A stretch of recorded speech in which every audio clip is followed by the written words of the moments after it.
Have you been running the gauntlet of family sedans? There's a ton of them. Toyota came to the party with the new 2012 Toyota Camry. I'm sitting in front of an XLE, the all-new 12 XLE at that, in a new color, Cypress Pearl. I'm inside now, so the paint isn't as excellent as it is outside in the sun. It's pretty deep. It looks really good. But this is a sharp car. I think that grille is a little bit carried over from the old Camry Hybrid, but it's different. It's restyled. It looks nice on the car. This is the Camry with some styling, and it's not to say that the old ones weren't styled well. It's just that this one is styled so much better. The inside, they do some two-tone on the seats. It looks good. The whole dashboard layout is different. Got stitching on the dash. It's like leather on the dash. The thing looks cool. Toyota brought back the 60/40 split fold rear seat, so I think a lot of people will be happy to see that. They can get that on the 12 Camry XLE, where in the old days they can only get it on the LE. XLE still have standard smart keyless entry, so with the press of a button, you can lock the door, and by touching the door, we can unlock it and enter. The smart key looks about the same as it had for years, where we've got this machine that we leave in our pocket, because when we walk up to the car knows we are there. Lights on the inside will turn on.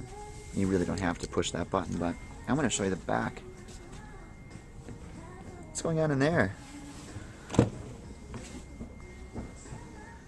I think style is what's happening back there, and it looks good. We're happy to see that 60/40 split fold again. I can't say it enough. But more of the same with the back seat, where you've got a decent amount of space. You've got good leg room. Got good leg room for people that have to sit in the back. Concave the back of the seats a bit more aggressively than we have in the past. So that should give us a bit more knee room. And we still have our space for feet underneath the seat. XLE has always had the rear vents for air and heat vents underneath the floor. To the ceiling, some personal lights here. Look at the front. Look at that dash, that's awesome. You've got kind of a matte finish chrome and some wood grain. We've got white stitching on the black leather on the top of the dashboard. Redesigned steering wheel. Redesigned doors. Look at the center stack here. Great big cup holders. Kind of an updated and more modern design of the shifter, the shift knob itself. And if you can see this, variable heated seats finally. We've had, for years, your heated seats in an XLE, they're on or off, but now they're variable. I think a lot of people will like that. This XLE has a feature called blind spot monitor, and once I hit the start button, you'll see them just kind of light up. So they're on the mirror, they're going to be just there on the side. They're actually on the glass face, and they illuminate when something's in your blind spot. So I'm going to hit the start button. So those orange lights come on. So you're driving along down the highway, there's a car to your left. So he's just behind the driver's door, but hasn't yet cleared the rear bumper. That light will stay on, and it'll indicate that there's a car in your blind spot. It will then flash if you turn your turn signal on. Happens on both mirrors. The dashboard layout is excellently done.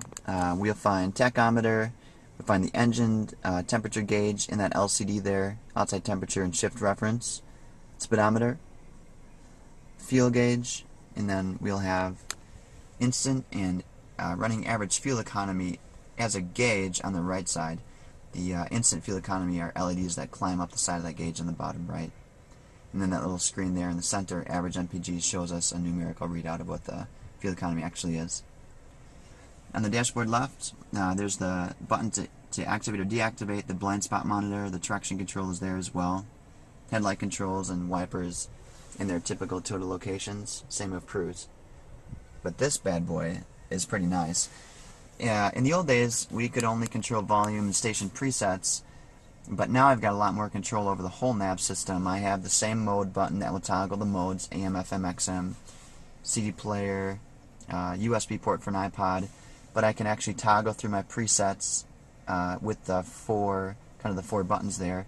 I can control the volume and I can push back, because this is an N-Tune system that's going to give you the ability to connect your phone wirelessly, use your phone's data to stream Pandora to the car. to do Bing searches. So if you're searching for something specific, you know, you're gonna Google. You're gonna Bing. Imagine the Microsoft folks just got angry with me. But if you're gonna Bing search, say you need a pair of flippers or what have you. I needed flippers this weekend.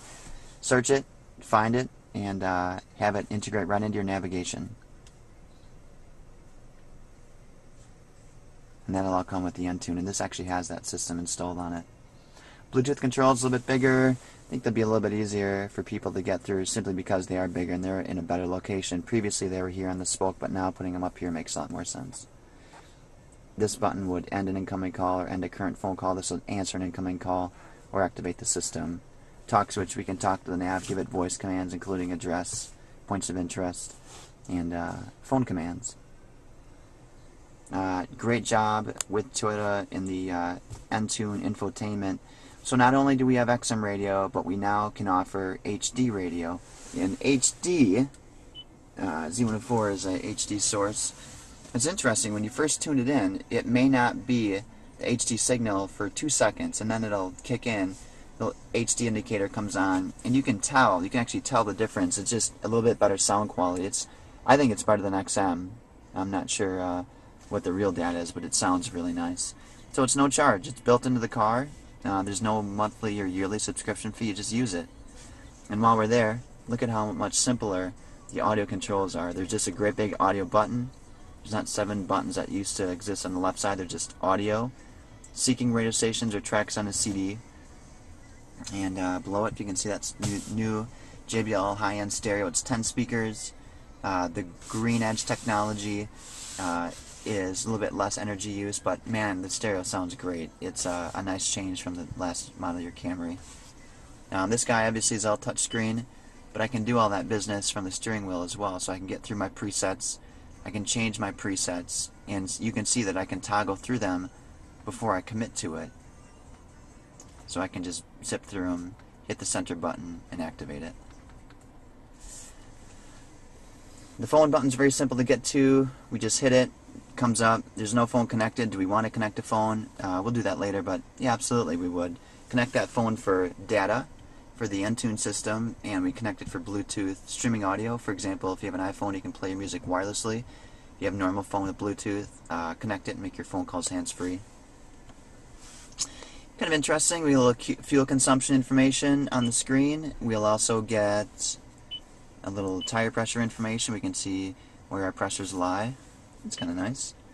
And then the apps button brings up some of the info for the Entune system. So obviously this would bring us to our nav, Bing search, Pandora streaming audio, weather information, sports, stock information.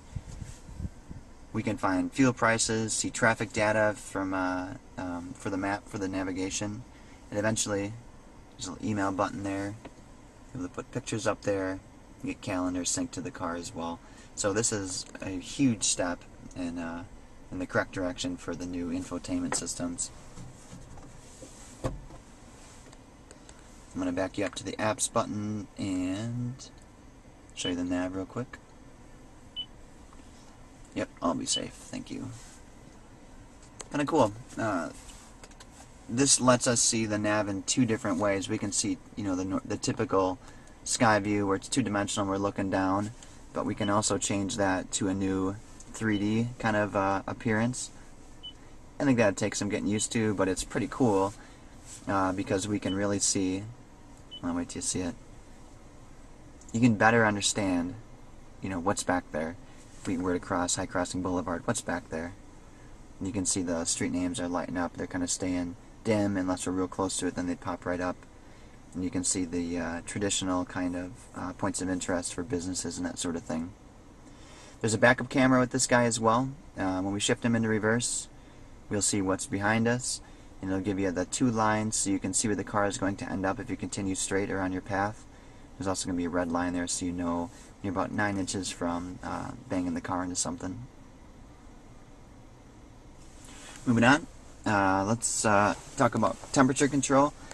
I love Toyota for simplifying things. Every time we change cars, we simplify. And this is another perfect example. And I say that because I've got driver temperature at 72, passenger at 69.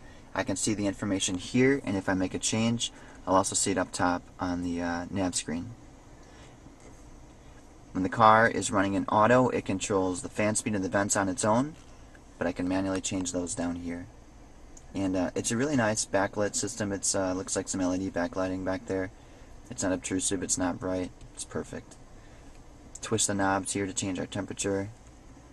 And the knobs have nice feedback. They're firm, they don't just twist real easily, they're firm. They feel great. I had mentioned earlier that we had some variable heated seats. We do, and that's a welcomed add to the car.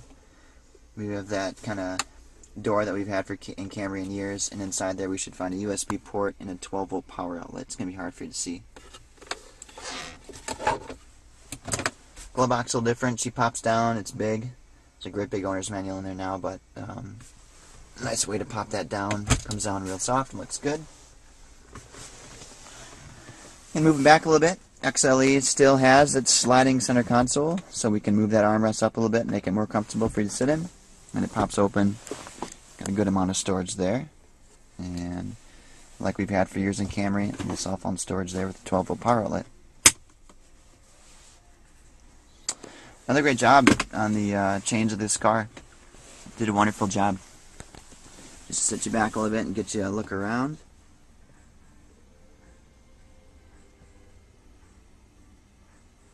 Interior looks good. The seats feel very good. The leather is very soft. It's very nice. It's actually a nice change from what we had last year. It feels good. I think I may have mentioned it before, but we now have Safety Connect optional on the Camry, so there's our Safety Connect button.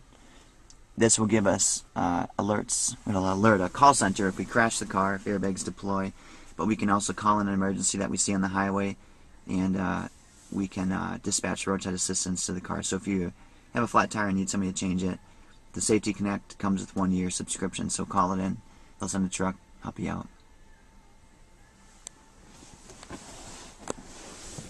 So that's it. That's the 2012 Toyota Camry XLE.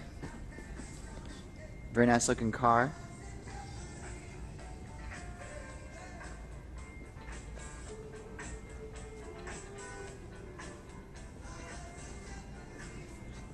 If you have a question, send me an email, give me a call. This is Nate Reason with John Lancaster Toyota, Madison, Wisconsin.